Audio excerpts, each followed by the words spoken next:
Berarti mulai sekarang sakit ingat Allah. Kenapa logikanya? Yuk saya ajak berpikir logika. Ibu tahu di dalam tubuh ada yang namanya sel darah putih.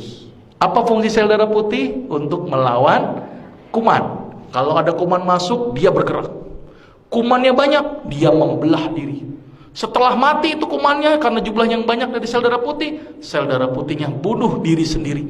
Karena kalau nggak bunuh diri, kebanyakan sel darah putihnya. Pertanyaannya, siapa yang nyuruh sel darah putih? Kok gerak sendiri, belah diri sendiri, bunuh diri sendiri, siapa yang nyuruh? Nah ini yang tanda tanya. Dunia kedokteran nggak bisa menjawab. Ternyata dunia kedokteran menjawab, oh karena adanya kemoatraktan, sehingga mendekat dia kayak mencium aroma. Tapi kan dia bisa gerak, siapa yang gerakin? Terus dia membelah diri, dia tahu ini, oh jumlah bakterinya banyak, dia membelah. Setelah bakterinya habis, dia bingung, dia bunuh diri sendiri. Coba hebatnya sel darah putih.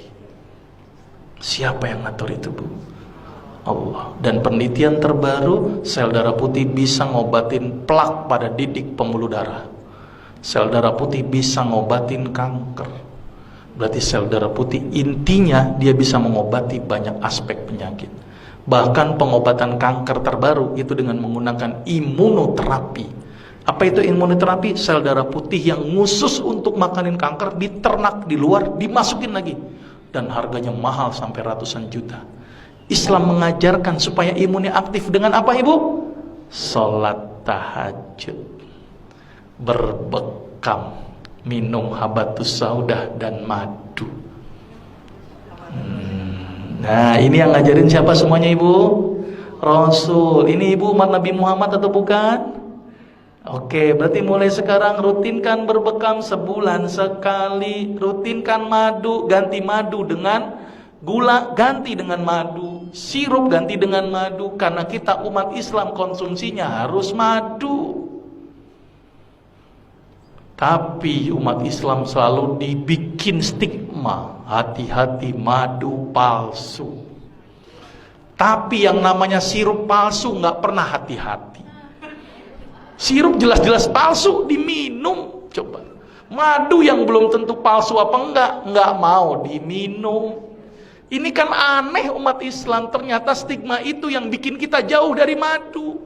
Padahal sepalsu-palsu madu lebih bagus daripada gula pasir dan sirup. Karena madu palsu nggak mungkin dibuat dari gula pasir, tekor. Coba tekornya lupa. Satu botol madu butuh berapa kilo gula pasir? Petaninya dibilang, saya kena, ini tambahin gula nggak? Dok, secara teori ekonomi aja nggak masuk buat saya, dok. Orang saya cuma naruh kotak, ngumpul sendiri itu madu. Ngapain saya tambahin gula? Jadi nggak mungkin pakai gula, Bu. Tekor buat petani. Paling mungkin namanya pakai CMC, karboksimetil selulose. Dan itu aman daripada gula pasir dan sirup. Jadi sepalsu-palsu madu lebih bagus daripada gula pasir dan sirup. Saking pengen yakinin masyarakat, sampai ada orang jual madu sampai bawa ember-ember sama sarang-sarangnya. Saking nggak percaya itu. Sudah jelas, Ibu? Mulai sekarang ikuti apa yang Rasul lakukan. Sepakat ya? Sekarang mulai berubah. Kalau sakit ingatnya Allah dulu. Mungkin sebagai introspeksi, saya punya salah apa?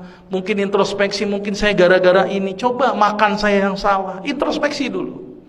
Terus kemudian perbaiki ibadah, dekatkan diri kepada Allah, bukan sama dokter. Dokter tuh nggak nyembuhin, Bu, cuman media.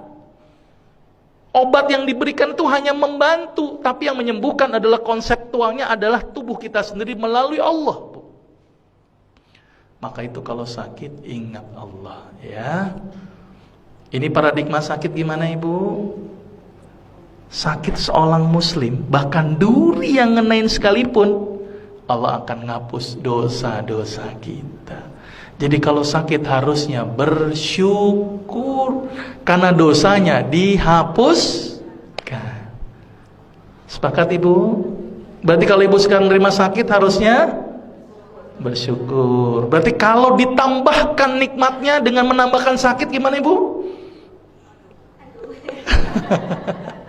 Jadi harusnya senang, Bu, nggak apa-apa. Makin berat nggak apa-apa.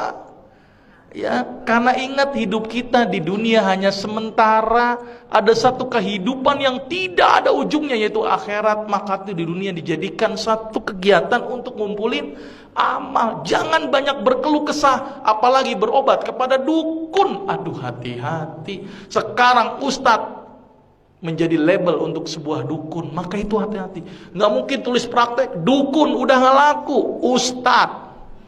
Hati-hati ditangkapnya ustadz apa itu? Nah, Guntur Bumi yang ditangkap itu ustadz loh, nggak bilang dukun, ya kan? Terus apa lagi? Ada yang mindahin ke kambing itu? Nah, itu juga ustadz, nggak dukun. Nah, hati-hati ya, sepakat ya.